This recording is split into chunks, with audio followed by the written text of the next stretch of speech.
अस्सलामुअलैकुम, मैं नुमान जहांगीर भट्ट आपके सामने नई वीडियो लेकर हाजिर हुआ हूँ। उम्मीद करता हूँ आपको मेरी पिछली वीडियोस पसंद आई होंगी। नई वीडियोस के लिए मेरे चैनल को सब्सक्राइब करना मत भूलिए। लाइक और कमेंट करके अपनी राय जरूर दें ताकि मैं बेहतर काम कर सकूँ। आज का टॉपिक भी बहुत जबरदस्त है, उम्मीद करता हूँ आपको मजा आएगा। जब कुरान पर पाबंदी लगी तो हजारों मौत से रोनुमा हुए। जी बिल्कुल, आइए वीडियो शुरू करते हैं। 1973 रूस में कम्युनिज्म का तोती बोलता था, बल्कि दुनिया तो ये कह रही थी कि बस अब पूरा एशिया सुर्ख हो जाएगा। उन दिनों में हमारे एक दोस्त मॉस्को ट्रेनिंग के लिए चले गए। वो कहते हैं कि जुम्मे के दिन मैंने दोस्तों से कहा कि चलो यार जुम्मा अदा करने की तैयारी करते हैं, तो उन्होंने कहा कि यहाँ मस्जिदों को गोदाम बना दिया गया, एक दो मसाजिद को सियाहों का क़यामगाह बना दिया गया है। सिर्फ 2 ही मसाजिद इस शहर में बची हैं जो कभी बंद और कभी खुली होती हैं। मैंने कहा आप मुझे मस्जिद का पता बता दें, मैं वहीं चला जाता हूँ जुम्मा अदा करने। पता लेकर मैं मस्जिद तक पहुंचा तो मस्जिद बंद थी। मस्जिद के पड़ोस में एक ही बंदे के पास मस्जिद की चाबी थी। मैंने इस आदमी को कहा कि दरवाजा खोल दो मस्जिद का, मुझे नमाज पढ़नी है। उसने कहा दरवाजा तो मैं खोल दूंगा, लेकिन अगर आपको कोई नुकसान पहुंचा तो मैं जिम्मेदार नहीं हूँ। मैंने कहा देखिए जनाब, मैं पाकिस्तान में भी मुसलमान था, रूस के मॉस्को में भी मुसलमान ही हूँ। पाकिस्तान के कराची में भी नमाज अदा करता था और रूस के मॉस्को में भी नमाज अदा करूंगा, चाहे कुछ भी हो जाए। उसने मस्जिद का दरवाजा खोला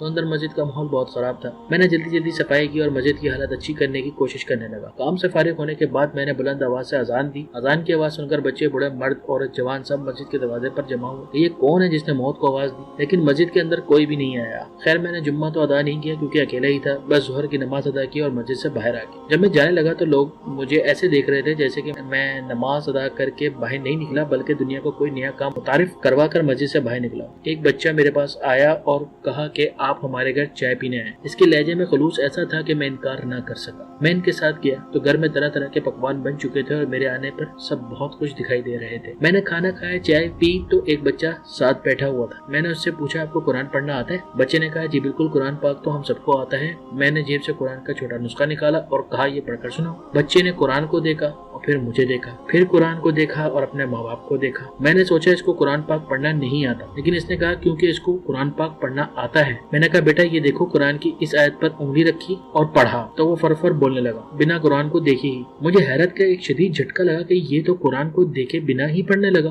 मैंने इसके वालिदैन से कहा हजरत ये क्या मामला है? उन्होंने मुस्कुरा कर कहा दरअसल हमारे पास कुरान पाक मौजूद नहीं। किसी के घर से कुरान पाक के आयत का एक टुकड़ा भी मिल जाए तो इस तमाम खानदान को फांसी की सजा दे दी जाती है। इस वजह से हम लोग कुरान पाक नहीं रखते घरों में। तो फिर इस बच्चे को कुरान किसने सिखाया, क्योंकि कुरान पाक तो किसी के पास है ही नहीं। मैंने मजीद हैरान होकर कहा हमारे पास कुरान के कई हाफिज हैं, कोई दर्जी है, कोई दुकानदार, कोई सब्जी फरोश, कोई किसान। हम इनके पास अपने बच्चे भेज देते हैं, मेहनत मजदूरी के बहाने वो इनको अल्हम्दुलिल्लाह से लेकर वन नास तक ज़बानी कुरान पढ़ाते हैं। एक वक्त ऐसा आ जाता है कि वो हाफिज कुरान बन जाते हैं। किसी के पास कुरान का नुस्खा है नहीं कि हमारी नई नस्ल को नाजरा नहीं आता, बल्कि इस वक्त हमारे गलियों में आपको जितने भी बच्चे दिखाई दे रहे हैं ये सब के सब हाफिजुल कुरान हैं। यही वजह है कि जब आपने इस बच्चे के सामने कुरान रखा तो इसको पढ़ना नहीं आया, लेकिन जब आपने आयत सुनाई तो वो फरफर बोलने लगा। अगर आप ना रोकते तो ये सारा कुरान ही पढ़कर सुना देता। वो नौजवान कहता है कि मैंने कुरान का एक नहीं कई हजार मौजज़े उस दिन देखे। जिस मुआशरे में कुरान पे पाबंदी लगा दी गई थी रखने पर, उस मुआशरे के हर बच्चे,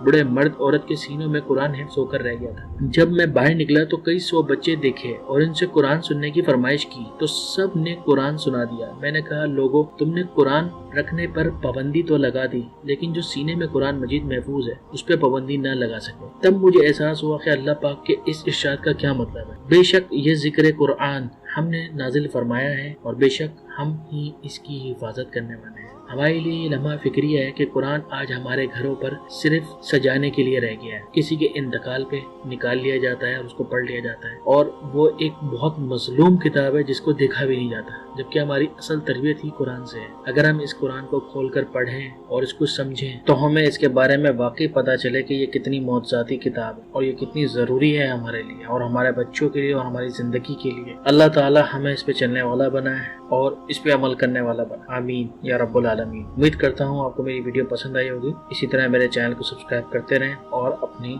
लाइक और कमेंट से मुझे आगाह करते रहें। बहुत बहुत शुक्रिया।